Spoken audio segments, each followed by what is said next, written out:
everyone! I'm thrilled to welcome you to this section of the course where our LangChain journey begins. By the end of this section, we'll have our very first LangChain mini project completed, implementing a helpful but sarcastic chatbot. To achieve this, we'll take the following steps. First, we'll get acquainted with the ChatOpenAI class in LangChain, which supports OpenAI's chat models. Then we'll discuss in detail the different types of messages LangChain offers and the value of using prompt templates. After that, we'll give an overview of the most crucial concept in LangChain, namely the chain. Later in the course, we'll further unfold the chain implementation in the LangChain expression language section. I hope you're excited to dive into this adventure as we explore the magic of the LangChain framework. Code along with me. Our first task is to install the LangChain library within the LangChain environment. To do this, you first need to open your Anaconda prompt. Activate the LangChain environment we created.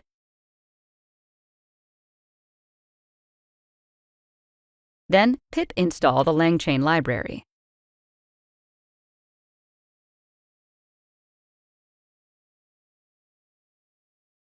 Note that the installation might take a minute, so be patient. Once the installation is complete, pip install the LangChain OpenAI library necessary for utilizing LangChain's OpenAI integration. Excellent!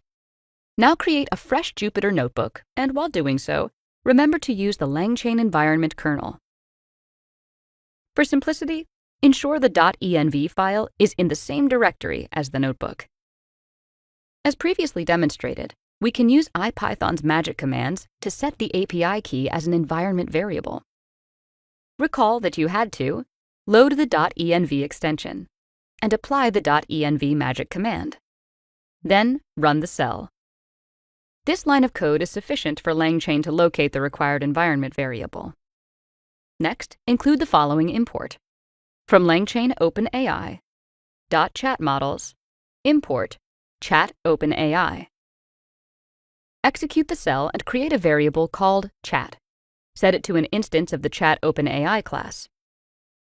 This class offers a parameter called modelName, which holds the name of the desired one. For this demonstration, I'll utilize OpenAI's GPT-4 chat model, but you can use any supported ones listed on their website.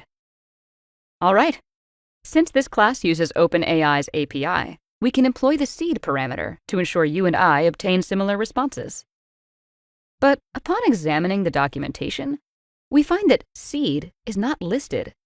Therefore, we cannot directly use it as an argument in our code. If we try to do so, we, unsurprisingly, hit an error informing us that seed is not a default parameter, but rather transferred to model keyword arguments. Indeed, additional parameters like this one are added with the help of another one called model keyword arguments.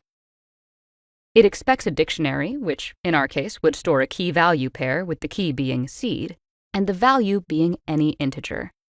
To obtain results similar to mine, use a seed value of 365. You can add other parameters by specifying them as key value pairs within the same dictionary. Another handy parameter the OpenAI integration offers is temperature, which, recall, controls the level of randomness in the responses, with a lower number corresponding to more deterministic answers. I'll set its value to 0. Let's give this chatbot a go. Create a variable called response. Following an equal sign, type chat, and then apply the invoke method, specifying a prompt as an argument. As you progress through the course, you'll find that invoke is a chief method in LangChain. We'll gradually build up our knowledge of this method until we reach the LangChain expression language section, where its functionality will become more apparent. For now, it's essential to know that it accepts various inputs, including a string-type object containing the user prompt. I'll go with the following. I've recently adopted a dog. Could you suggest some dog names? A quick note here. Occasionally, throughout the course, you'll find me writing prompts within triple quotes, rather than single or double. Doing so allows for seamlessly moving text to a new line when the prompt becomes too lengthy. Another convenient feature includes using single and double quotation marks as part of the prompt without terminating the string. Alternatively, You can also use triple double quotes. Apply whichever you prefer. Having clarified that, we are now ready to run the cell. This operation might take a few seconds, especially the first time. Let's see what kind of object the response variable is. It's an instance of the AI message class, one we'll discuss in greater detail soon in this section. For now, it's important to note that this object includes a parameter called content, which stores the response as a string. We can, therefore, append .content to the expression above.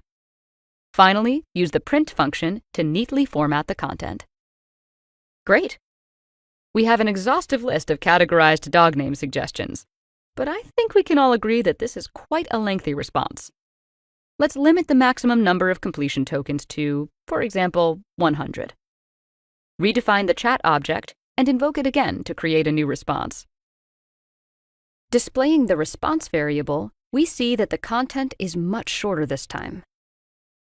All right, very good so far. We've taken our first steps in exploring the LangChain library. In the next lesson, we'll introduce the different types of chat messages that LangChain offers. I'll see you in a bit.